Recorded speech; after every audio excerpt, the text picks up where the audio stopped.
Do you ever feel like manifestation is just another thing on your to-do list that you don't have time for? Like your spiritual practice is something that you have to do? Honestly, you're not alone because I felt that way too. Something that's really changed my relationship with manifestation is blending it into my lifestyle so that no matter what I'm doing, I'm also manifesting. I call this manifestation as a lifestyle, and it's single handedly made the entire manifestation journey more enjoyable for me. And I've seen my desires show up with a lot more ease. Manifesting as a lifestyle has made manifestation go from feeling like a task to something I just naturally do because it's who I am. If you'd like to learn more about this, I've created a step by step guide for you. I'll link it in my show notes so you can check it out. You're listening to the Affirmation Addict podcast with Payal Corley. This podcast will teach you about the power of affirmations while making manifestation easy and accessible for you in order to enhance your spiritual consciousness. Thank you so much for being here, and now it's time to get started. Hi, love. I wanted to tell you a little bit about my app, Affirm It. It's an app I've created to help you practice affirmations, manifestation, and spirituality. It has thousands of daily affirmations that you can affirm and swipe through, including exclusively curated collections for just what you're going through, from anxiety to confidence, to career growth to love, and so much more. You're going to have unlimited access to our library of meditations, visualizations, and our signature guided affirmations when you join. Affirm It is a place you can come to work on your self-improvement through our guides, practices, and journaling. One of my favorite features the app has is our affirmation notifications, which can help you easily affirm anytime, anywhere. I like to call them the good kind of notifications. Start your free 7-day trial by heading to the show notes and clicking the link, or go to your phone's app store and search for Affirm It. After our free trial, the subscription is just $4.49 a month, or $44 for the entire year. We can't wait to see you in the app. Hi there, welcome back to the Affirmation Addict podcast. My name is Payal, and today we're talking all about our inner child. So I feel like I want to give you some more information about signs that if your inner child needs your attention, needs your love, and needs your healing. Because I think we all have heard about inner child work by this point, but sometimes it's unclear if it's for you, what it even means, and how it can even help you. So I want to break it down for you if you're not sure what inner child work looks like, what it means for you, and why you might need it. So for me, I am a big fan of inner child work just because of what I know about the brain. So to give you some context of why it's so exciting to me personally is our subconscious minds, and a quick backstory. Our subconscious minds are what is the kind of driving factor behind creating our reality. So our subconscious minds are heavily developed from ages 0 to 7. And at those ages, we are sponges to the world around us. We are picking up what our parents or our caretakers are talking about. We're picking up what we listen to, and we are absorbing all of that. And that is kind of our human lens of this is truth. This is the way the world works. So from ages 0 to 7, that is our childhood. Our subconscious minds are in major development mode. And after 7, it starts to become more and more difficult to kind of permeate your subconscious mind. So our realities, the reason they're based from our subconscious mind is because that's the part of your brain that hosts your beliefs, your automatic reactions, your gut reactions. It hosts your value systems, your perceptions. That's the part of your brain where those things live. And from what you know, if you've been listening to this podcast, all of those things, it also includes your identity, which is a big one. All of those things are what determine our reality. And so subconscious mind from 0 to 7, that is our childhood. And when it comes to it, we are essentially living from a childhood version of ourselves, is a very simplistic way to put it. But the reason I feel like inner child work plays in really well to this is because our inner child, those beliefs, those values, a lot of them are probably rooted in your subconscious mind. So I feel like it pairs really well when you're either looking to change your beliefs, reprogram your mindset, and also kind of manifest something specific. I feel like working with your inner child is a really beautiful way to go deeper and have a more holistic approach rather than just a results-oriented approach. I feel like you can really address the root of maybe what's holding you back, because consciously, a lot of us are at the point where we're like, okay, I know my thoughts create my reality. I know affirmations work, but something still isn't working.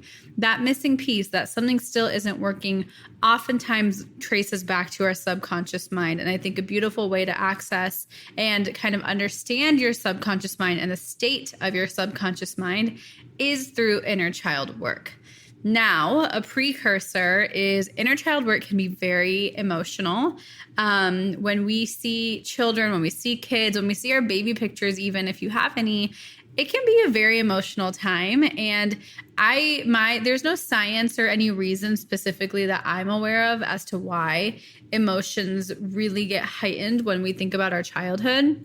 But I think it's because we're so young and we're so pure in a way, but I'm not trying to say like we're purer because we're kids, but we're just so raw, I think, as children, that everything feels so vulnerable. And I think our inner child and our childhood selves feel very innocent and very vulnerable, which I think can make us really emotional, because once you kind of grow up and become an adult, you learn that quote unquote, how the world works. You learn the real world, and you learn how to manage the things that used to make you cry when you were little. Like when we're young, everybody cries all the time. It's so normal. And as adults in our current society, it's not normalized to cry as a way of processing emotions. It's normally seen as a sign of weakness, or we feel bad for someone if they're crying.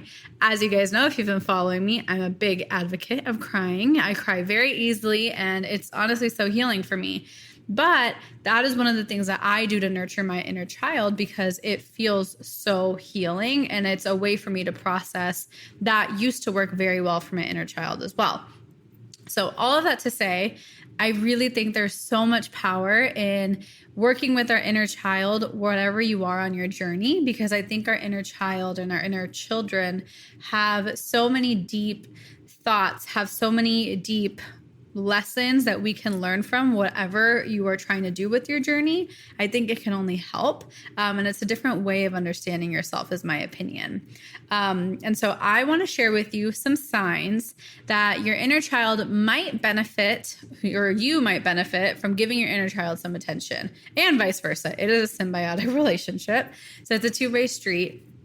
And so I'm going to share with you 4 different signs that your inner child might be needing your attention, might be needing your love. And I'll share with you kind of some tricks that I use to work with my inner child. So number 1, if you in your relationships are the one that everybody goes to for advice, that you are kind of that glue in your relationships, and that is a beautiful place to be, but also you tend to kind of overgive in your relationships, and you tend to go completely out of your way in your relationships, and you might not receive that back. That to me, and I'm honestly speaking from experience, that to me is a sign that your inner child could use some love. Personally, how I interpreted that for my own self was it was so important for me to show people I love that I love them. It was so important for me to show them that they are loved by me, because I think, even though logically this doesn't seem like it, because I had honestly a very blessed childhood, I feel like a lot of my childhood was trying to prove that I am worthy enough and that I am loved enough. Even though I got that from my parents, it might not have been in the way that I needed it as a child. And so I learned that I overgive in my relationships by overexerting, and I honestly overgave so much that I would feel so drained in my relationships. So that is sign number 1. And inner child work really helped me navigate my relationships, especially with my family, especially with my friends. It really helped me learn how to set good, healthy boundaries without over kind of exerting myself and feeling not so good after, and feeling like I'm trying to seek everybody else's validation, in short. Number 2 is it is difficult for you to process emotions. So it might be difficult for you to process an emotion in a very non-personal way. So a better way to say this is, for me, if someone gave me any feedback, or if someone didn't kind of treat me the way I thought they would, I would be very sensitive, and it would be really hard for me to actually process that it has nothing to do with me and it's completely with them. Another way that it might be difficult to process emotions is everything feels like a very big deal. And I'm not trying to insult you, because this is 100% how I am too, and how I was, especially, where everything just felt like it was such a big deal. And like I felt like I wasn't equipped to be able to handle things, even though objectively they weren't a big deal. And I consciously knew that. My emotional self and my subconscious self still felt like I couldn't handle it. And so that's a really good sign that your inner child needs a little bit of reassurance that you are safe and you're going to be okay. That's kind of what the disconnect is it's almost like a cry for safety, and it's a cry for feeling better and feeling like we're okay in this world and feel like it's safe for us to take up space. Number 3, which is kind of similar to what I said, but a little bit more direct. And I needed to hear this a lot growing up. And even now, I literally just the other day, I noticed I reacted to something someone said about me or what I perceived they thought about me. And it really impacted me. So I still have to work on this. But a sign that your inner child could use your attention is that you're a little sensitive to what other people think about you. So this can manifest itself in so many different ways. It might be in romantic relationships. You might doubt that you're beautiful enough or that you're worthy enough for your significant other's love. This might be in friendships, that you think your friends might abandon you. This might be with your family, where you feel like you're not making your parents or your siblings proud enough. It could be in the workplace or in your career, where you feel like you have to achieve certain goals, and that's what defines your worth. So there's many, many ways this one can manifest. And the best way I could verbalize it is you are sensitive to how other people perceive you. And the reason this is so big is because if you look at what's motivating you, what's motivating certain decisions of yours, even I've noticed this, where so many of them are motivated by other people, even if it's not a specific person. It's just like the concept of people outside of myself. It's the concept of everybody else but me. So even thinking about it from like a fashion perspective, if you're someone who loves following trends, is it because it feels good to you? Is it because you like the idea of being trendy? If so, why do you like being trendy? So it's a very different way of perceiving things. And I personally noticed for a long time, I loved following fashion trends all the time. And I still do. Like, I still follow the masses. It's not like I have my beautifully unique style. I'm not some sort of fashionista in that sense. However, when I thought about it, is a lot of these trends I was following because I was like, oh, this is what everyone else is doing. And as humans, we do that in a way to fit in with society, receive validation, or just avoid rejection. It could be either. Even if you're not seeking validation, maybe you are just avoiding rejection, which is something I've done a lot. I have really controversial opinions in certain topics.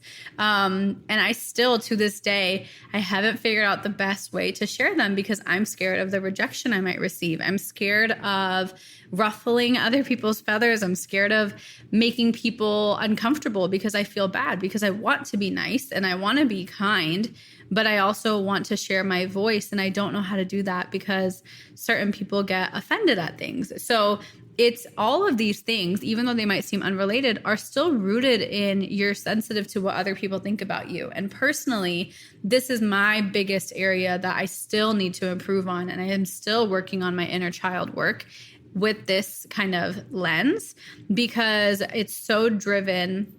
My inner child is so driven by kind of keeping the peace, maintaining the peace. And another way of saying this is people pleasing.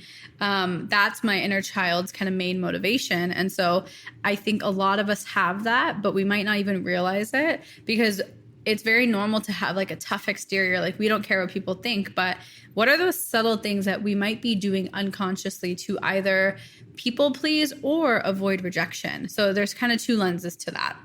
And lastly, this is, I think, is a very big one, is that your sense of self is kind of weak, or you're really self-critical to yourself, or you're very harsh on yourself. I think we all deal with this. We're all of us, I think, are our own biggest critics. And if this is something that you're working on, I think inner child work can really help you, because you're able to, when you do inner child work, you kind of look at your younger self with such appreciation, and then you tap into that younger self who might have felt not as good, who might have been craving that love. And it becomes a really beautiful conversation between your current self and your younger self. And it starts to shift your perception of yourself, which has really helped me. I would say one of the biggest things that helped me create more confidence in myself and create more appreciation for myself is looking back at my younger self and who she wanted to be and what she wanted to do and where I am now. And if I were to tell my younger self what I am like now, would I even believe her? And I would absolutely not believe it, And so it's a really healthy way to improve your own relationship with yourself through inner child work. And it's really helped me personally on my journey, because I get very emotional thinking of my inner child and of my younger self, because even though I had a beautiful childhood, there's so much more than just our physical childhood. Our inner child goes into our past lives. We're remembering things from different past lives, from different generations, from different karmic accounts. There's so much more depth to it. So it's not literally only, oh, this is my childhood from 0 to 7. This is how my parents raised me. But there's a lot more energetic work that comes in, and there's a lot more deeper things that we might not even be aware of, but we were as children actually aware of that. There are some really fascinating things with children where we are so new to this current world that we still remember our world and who we were in a different lifetime or at a different level. And obviously, depending on what you believe about souls and all of that stuff, this can vary, but it's just something I read a lot about from a spiritual perspective, and it really opened my eyes as to why inner child work can be so profound, because not only are you tapping into a younger version of yourself, but you're also tapping into past versions of yourself, maybe in different lives or on different planets, and we could go on down a whole rabbit hole with this, but there's so much more to inner child work than just yourself from age 0 to 7 in this lifetime. There's a lot more depth to it and more complexity. So whenever I've done inner child work, it really begins to open up my perspective and open up my mind and how I carry myself in a different way. So a quick wrap up. 4 signs that might kind of signal that you can give your inner child some love and some attention is that you tend to overgive in your relationships. It's more difficult for you to process emotions. You're really mindful and aware of what other people think about you, and you're a little harsh on yourself. You're a little overcritical. So those are 4 signs that your inner child might be a really good way to help you work through those things. And as always, I have tools in my app to help you. I have a meditation, I have journaling, I have affirmations, I have all of the things in my app for you. So if you want to check those out, the link is in the show notes to try out my app if you're not a subscriber yet. And if you are curious about inner child work and you don't necessarily want to dive in, there are so many people who specialize in inner child work that you can learn from, that you can just start to get an understanding and see if it's for you. For me, the stuff I provide is what's worked for me. So visualization, writing letters to my inner child, affirming for my inner child, those have been the tools that worked for me, but I'm sure there are so many other versions and ways to work with your inner child. So give yourself the opportunity to explore and find what resonates with you. And I hope, my intention is that you and your inner child feel so loved and so complete. And I hope you can continue to nurture that relationship. So thank you for being here, and I'll talk to you soon. Bye. Whether you're new to my community or you've been here for a while, I think it's really obvious that affirmations are very important to me. The reason they're so important to me is because affirmations have truly helped me manifest my dream job, my dream home, my dream business, my soulmate, and everything in between. And I truly feel like it's my duty to share that forward with you. I've created a totally free masterclass called Affirmations 101, where I teach you how to create your own affirmation practice using the same techniques I use to manifest everything I just talked about. It's absolutely free, so head to the show notes below and just click the link for Affirmations 101 and you can get started right away. I hope you enjoy, and I hope this helps you on your journey. Thank you from the bottom of my heart for listening, and I hope you enjoyed today's episode.